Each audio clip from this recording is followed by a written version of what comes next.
Setelah pada video sebelumnya kita mempelajari mengenai hama tanaman dan jenis-jenis hama tanaman, maka pada video part kedua kali ini kita akan mempelajari mengenai penyakit tanaman, jenis-jenis penyakit tanaman beserta dengan pembahasan latihan soalnya ya.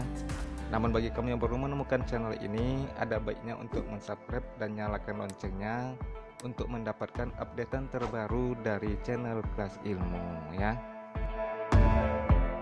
Oke teman-teman, kita langsung saja ke indikator pembelajarannya ya, yaitu penyakit tanaman. Tumbuhan yang melaksanakan fungsi fisiologi dengan normal sebagai mestinya itu kan dapat dikatakan tumbuhan itu sehat, ya kan?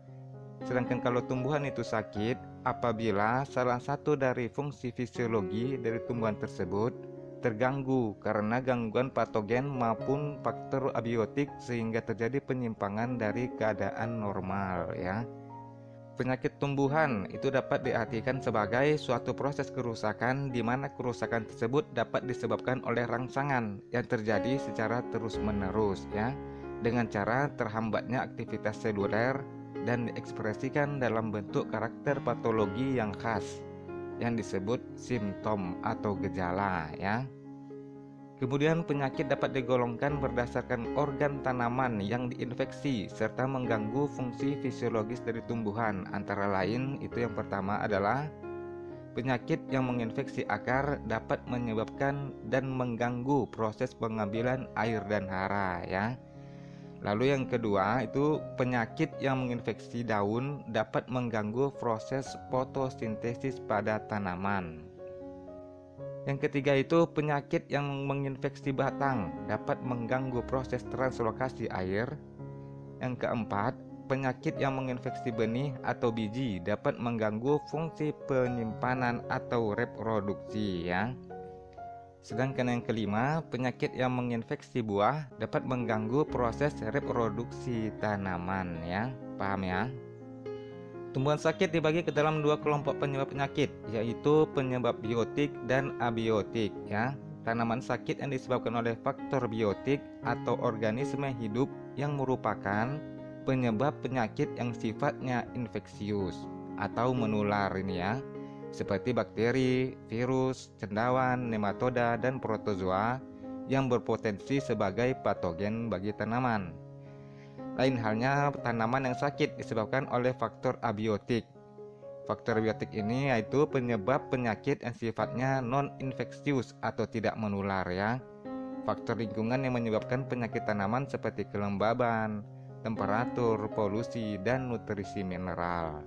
Ini terjadi ketika levelnya sudah melebihi atau di bawah batas toleransi pada tanaman ya. Paham ya? Jadi kalau faktor biotik itu penyebab penyakit yang sifatnya menular, sedangkan abiotik penyebab penyakit yang sifatnya tidak menular ya. Kemudian kita ke indikator pembelajaran yang selanjutnya ya, yaitu jenis-jenis penyakit tanaman. Agen penyebab penyakit yang disebut dengan patogen tanaman ya, itu umumnya relatif sama dengan patogen penyebab penyakit pada manusia dan hewan ya. Patogen ini termasuk ke dalam mikroorganisme patogenik ya, seperti virus, cendawan, bakteri, nematoda, dan protozoa ya. Mikroorganisme patogenik adalah faktor penularan biotik yang mengganggu proses metabolisme sel tumbuhan melalui senjata kimiawi patogen, yaitu enzim, toksin, zat pengatur tumbuh atau ZVT, dan zat lainnya yang menyerap bahan makanan dari inangnya ya. Kemudian penyakit dikategorikan sebagai OPT, memiliki ciri-ciri itu antara lain yang pertama itu adalah ukurannya relatif lebih kecil, yaitu termasuk ke dalam kelompok mikroorganisme ya. Dan ini hanya bisa dilihat melalui bantuan mikroskop ini ya. Lalu yang kedua itu termasuk ke dalam kelompok mikroorganisme seperti bakteri, virus, cendawan, dan nematoda ya. Yang ketiga, gejala serangan dari patogen penyebab penyakit ini umumnya tidak langsung terlihat, melainkan membutuhkan proses untuk terbentuknya gejala penyakit pada tanaman yang terinfeksi ya.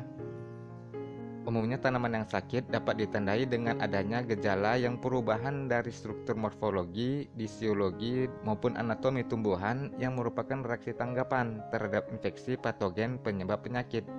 Mekanisme terjadinya suatu penyakit pada tanaman berbeda-beda ya, sesuai dengan patogen yang menyebabkannya menjadi sakit. Paham ya? Kita langsung ke patogen penyebab penyakitnya itu ya. Itu yang pertama itu adalah cendawan. Cendawan ini merupakan organisme eukariotik yang tidak memiliki klorofil, dinding selnya mengandung selulosa dan kitin. Cara cendawan mengambil nutrisi makanan dengan cara absorpsi dan dapat menghasilkan spora, bereproduksi secara seksual dan aseksual ya. Klasifikasi cendawan patogen dalam tumbuhan terdiri dari dua kelompok utama ya, yaitu kelompok pseudofungi atau organisme yang mirip dengan cendawan dan true fungi atau fungi sejati ya. Cendawan patogen tumbuhan memperoleh nutrisi dari inangnya sehingga menimbulkan kerugian pada tanaman yang diinfeksi. Umumnya dikelompokkan menjadi cendawan yang bersifat biotrof dan cendawan yang bersifat nekrotrof ya. Cendawan parasit biotrof itu merupakan cendawan yang tidak bisa ditumbuhkan dengan media buatan ya. Cendawan ini mengabsorpsi nutrisi pada inangnya secara langsung tanpa membentuk haustorium ya. Sedangkan cendawan parasit nekrotrof itu dapat membentuk haustorium yang digunakan untuk mengabsorpsi nutrisi dari inangnya ya. Kemudian penyebaran cendawan ini dari tanaman yang sakit ke tanaman yang sehat dapat terjadi dengan bantuan percikan air, terbawa angin, terbawa oleh manusia, hewan, dan dapat juga terbawa oleh benih ya.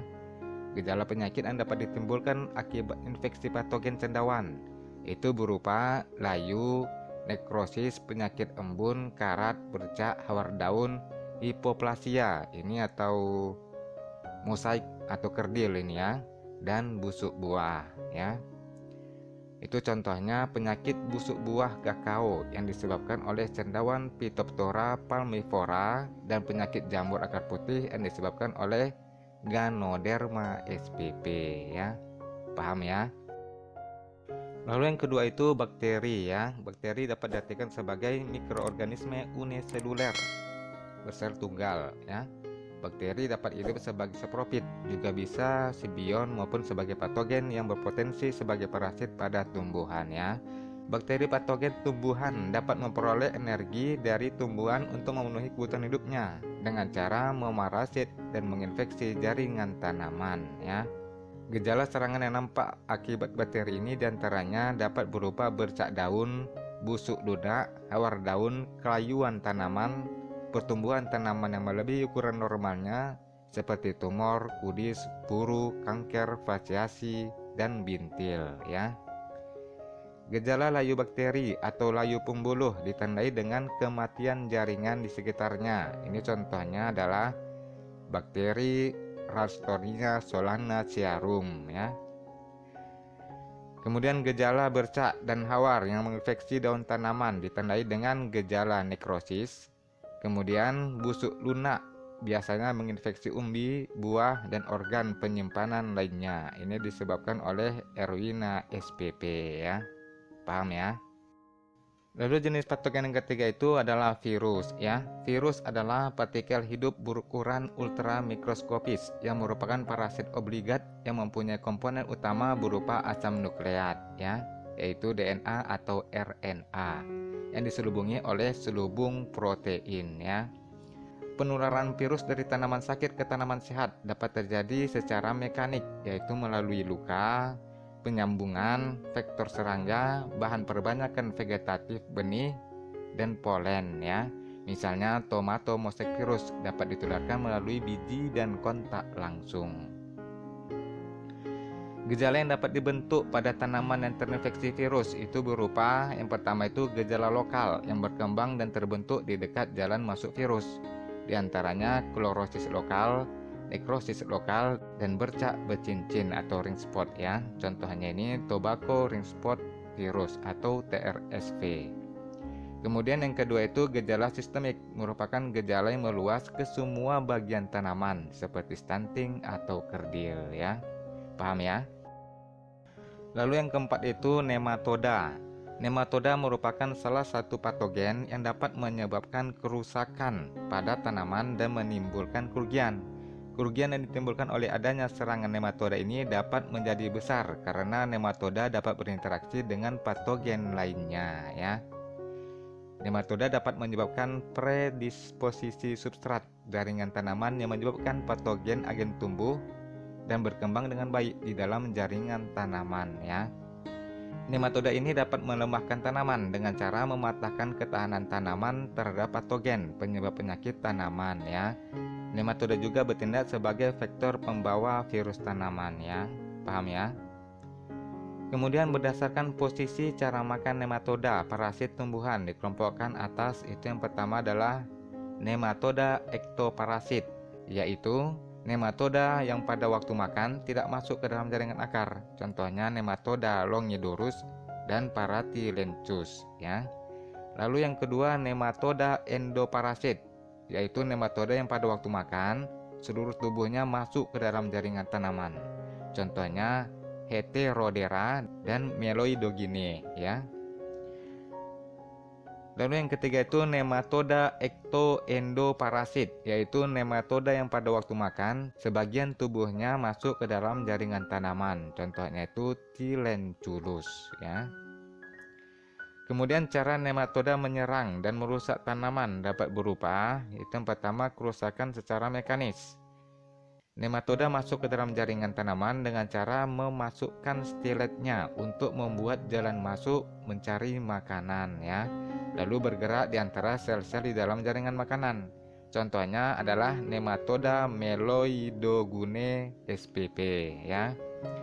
Lalu yang kedua kerusakan secara fisiologis. Nematoda juga dapat merusak tanaman secara fisiologis ya, yaitu yang pertama nematoda mengeluarkan sekresi. Yang kedua, nematoda dapat memengaruhi kebutuhan energi yang diserap pada jaringan tanaman. Kemudian nematoda dapat memengaruhi proses translokasi air dan pengambilan nutrisi di dalam tanaman. Lalu nematoda dapat mengganggu proses fotosintesis dan nematoda dapat mengganggu pembentukan zat tumbuh di dalam akar tanaman ya. Kemudian gejala serangan yang dapat disebabkan oleh serangan nematoda parasit tanaman ya, yaitu yang pertama adalah kerusakan pada akar ya. Ini terbentuknya luka pada akar, permukaan jaringan tanaman mati, menyebabkan kebusukan pada umbi tanaman inang yang diserang, terbentuknya cabang-cabang akar yang tidak normal, terbentuknya puru pada akar, dapat mengurangi jumlah nodulasi yang terbentuk pada tanaman Leguminosae ya. Lalu kerusakan pada batang. Ini terjadinya perubahan warna, kematian jaringan dan pembusukan batang semu. Kemudian kerusakan pada kuncup. Ini kuncup tidak berfungsi normal, menyebabkan kuncup menjadi gugur. Lalu kerusakan pada daun. Ini berkerut dan terpelintir. Kemudian kerusakan pada biji. Ini terbentuknya puru ya. Nah, itulah dia tadi gejala-gejala serangan yang disebabkan oleh patogen-patogen pembawa penyakit tanaman itu ya. Paham ya? Oke teman-teman, kita langsung saja ke datang soalnya ya. Nomor 1. Energi, mineral, dan vitamin yang diperoleh dari tanaman inang digunakan bakteri untuk titik-titik. A. Memperbanyak diri. B. Menyerang tanaman. C. Menempel pada tanaman. D. Mengeluarkan cairan madu. Atau E. Melakukan penetrasi ke jaringan tanaman. Ya, kita bahas ya. Bakteri dapat hidup sebagai saprofit, simbion maupun sebagai patogen yang berpotensi sebagai parasit pada tumbuhan ya. Bakteri patogen memperoleh energi dari tumbuhan dengan cara memarasit dan menginfeksi jaringan tanaman. Energi, mineral, dan vitamin yang diperoleh dari tanaman inang digunakan bakteri untuk memperbanyak diri ya, melalui proses pembelahan biner. Jadi jawabannya di sini yang tepat adalah yang A ya, memperbanyak diri. Paham ya? Soal nomor 2. Penyakit yang disebabkan oleh faktor biotik seperti cendawan dapat dikenali dari titik-titik. A. Adanya lendir. B. Tanaman kerdil. C. Bintil pada akar. D. Spora yang terlihat jelas. Atau E. Daun tanaman menjadi keriting. Ya, pembahasannya. Secara umum, penyakit yang disebabkan oleh faktor biotik seperti cendawan dapat dikenali dari, itu yang pertama, bintik-bintik oranye ya. Yang kedua, spora cendawan yang terlihat jelas. Dan yang ketiga, bercak daun yang berbentuk bulat ya. Jadi di antara opsi A sampai opsi E itu yang tepat di sini adalah yang D ya, spora terlihat jelas ya. Kalau untuk opsi A ini adanya lendir, ini dia disebabkan oleh bakteri. Kemudian tanaman kerdil ini disebabkan oleh virus. Kalau untuk opsi C, bintil pada akar, ini dia disebabkan oleh nematoda. Sedangkan untuk opsi E, daun tanaman menjadi keriting, ini juga disebabkan oleh virus ya. Jadi penyakit yang disebabkan oleh faktor biotik seperti cendawan dapat dikenali dari yang D jawabannya ya. Spora yang terlihat jelas. Soal nomor 3. Tanaman tomat akan menjadi kerdil dikarenakan kutu kebul menularkan titik-titik. A. Virus Gemini. B. Virus mozaik. C. Jamur poma. D. Jamur fusarium. Atau E. Bakterium stewarti. Oke teman-teman, soal ini kita jadikan PR aja ya. Tulis pembahasan dan jawaban kalian di kolom komentar biar sama-sama belajar ya. Nanti insya Allah aku kasih jawabannya di akun Instagramku aja ya. Akun IG ku tuh yang ini dia ya, @kelas.ilmu ya. Dan ini tolong juga di follow ya, karena di sini ada pembahasan mengenai info dan latihan-latihan soal di bidang pertanian ya. Itulah dia tadi teman-teman, pembahasan mengenai pendalaman materi dan latihan soal mengenai penyakit tanaman ya. Dan tonton juga video kami yang sebelumnya part 1-nya itu mengenai hama tanaman ya. Sukses adalah mengetahui tujuan Anda dalam hidup, tumbuh mencapai potensi maksimum Anda, dan menaburkan benih-benih yang menguntungkan orang lain ya. Akhir kata, terima kasih sudah menyaksikan dan semoga bermanfaat ya. Nanti insya Allah kita akan berjumpa lagi pada video-video pembahasan lainnya. Assalamualaikum warahmatullahi wabarakatuh dan sampai jumpa. Bye.